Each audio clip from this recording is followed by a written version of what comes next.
Hi girls! Or I think, isama na rin natin mga boys na nagtitilian para sa akin, di ba? Girls, easy lang. Kung lakas lang ng dating at kapugian ng pag-uusapan, nasa akin na lahat ng katangian na yan. Di ba nakita nyo naman? Easy lang mga girls. Hindi ako ang first celebrity soul survivor ng GMA7 na si Akihiro Sato. Marvin Maralit po, 20 years old, Mr. Pogi ng Marikina City.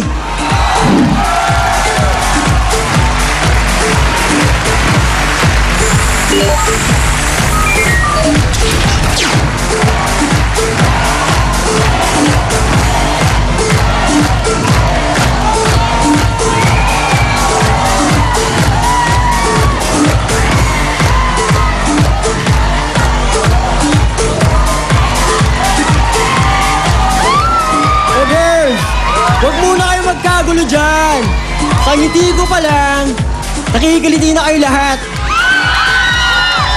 Paano pa kaya sa buong kapugian ko? Oh, nagulat kayo, no? Akala nyo siguro si Dennis Trillo itong nasa harapan nyo. Ops, relax lang. Mamaya magkikita pa tayo. Kenneth Santana, 20 years old, ang Mr. Pogi ng Pateros.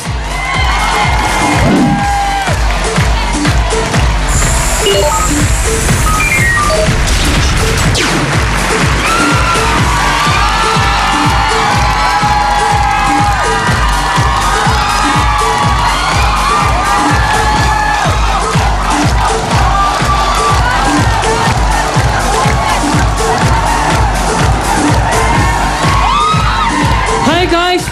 Batangkad? Mistiso? Siyempre, Pogi! Wait lang kayo, quiet lang. Op, wait lang! Hindi po ako nagpapatibok sa puso ni Maya Rivera. Na si Ding Dong Dantes. Ding Dong, mas Pogi ako sa kanya at may appeal pa ako. Ako po si John Christopher C., 21 years old. Mr. Pogi ng Quezon City.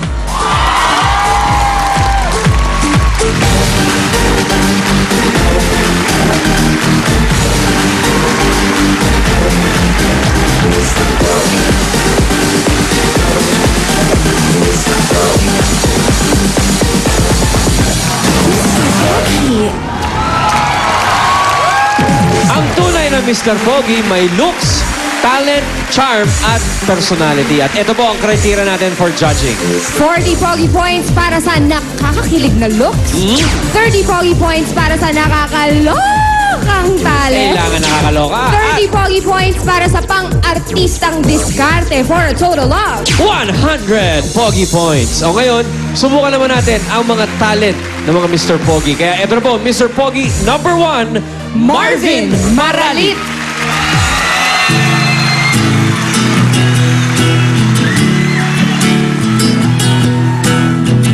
It's amazing how you can speak right to my heart.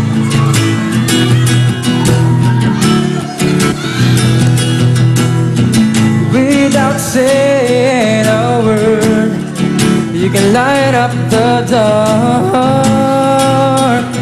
Yeah.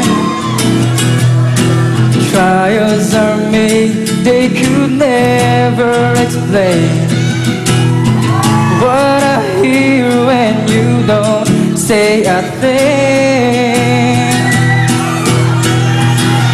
The smile on your face lets me know that you need me.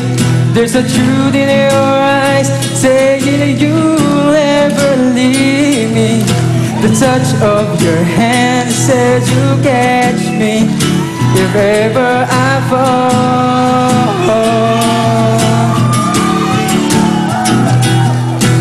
You say it best when you say nothing at all. Thank you. Marvin! Mahusay, ah. Ikaw, pakiramdam ko hindi ka nagkape kaninang umaga, no? Hindi. Wala ka nervous eh. Alam mo kung ba't relax na si Marvin? Bakit? Kasi parang sanay siyang maghawak talaga ng gitara at kumanta dahil nagko-compose ka raw ng mga jingle.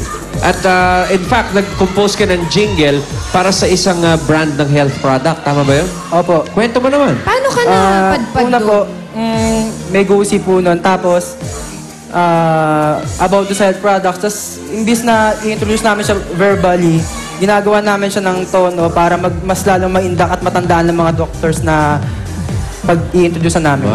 Ang nangyari, nagustuhan nila yung sayo. Oo. At kinuha ka na nila para gumawa ng jingle para sa kanila. Ayos yan. Ayos ang At talent 20 yan. years old, right?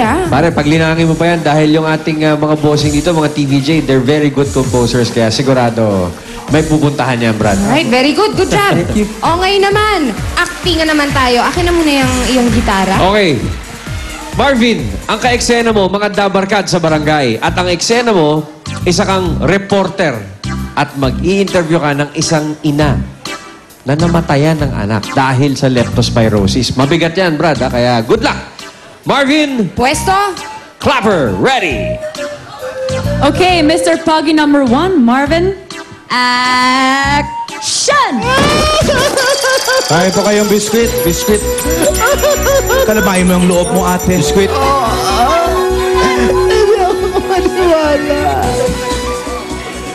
Nakikita na po, napapadalag na po ang pagkulan. Maraming bagyo ang dumarating dito sa Maynila at sa Pilipinas. Napakaraming sakit na po ang nagtahan dito at nakakalat dito sa ating bansa. Unang-una na po ang sakit na epulotis. Yung pong sakit na yan ay nanggagaling sa baha.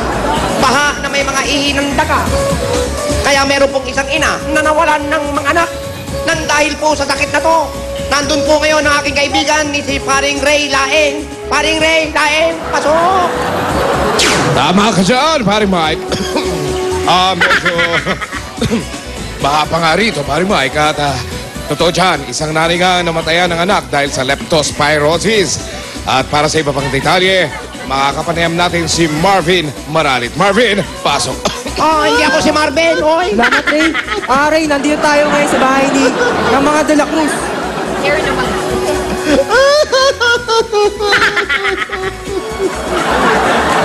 Binahon po kayo.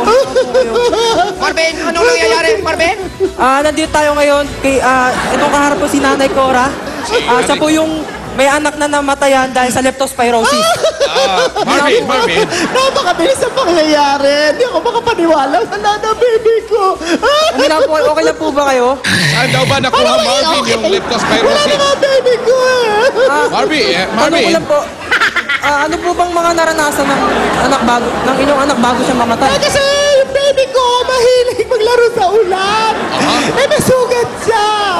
Lumaki na baha.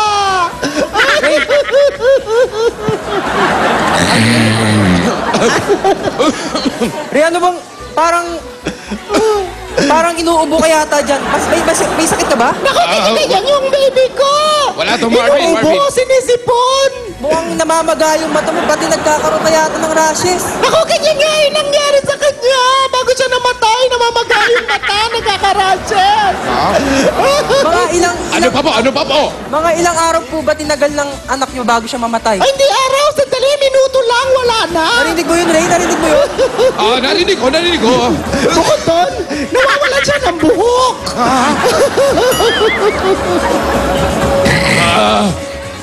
So, Marvin, ano ba ang mga ano? simptomas? Ang mga sintomas, naku, parang lumalaki yung boses niya. Malaki ba yung tiyan niya? Malaki ba yung tiyan niya? Konti lang. Pero parang lumiliit siya.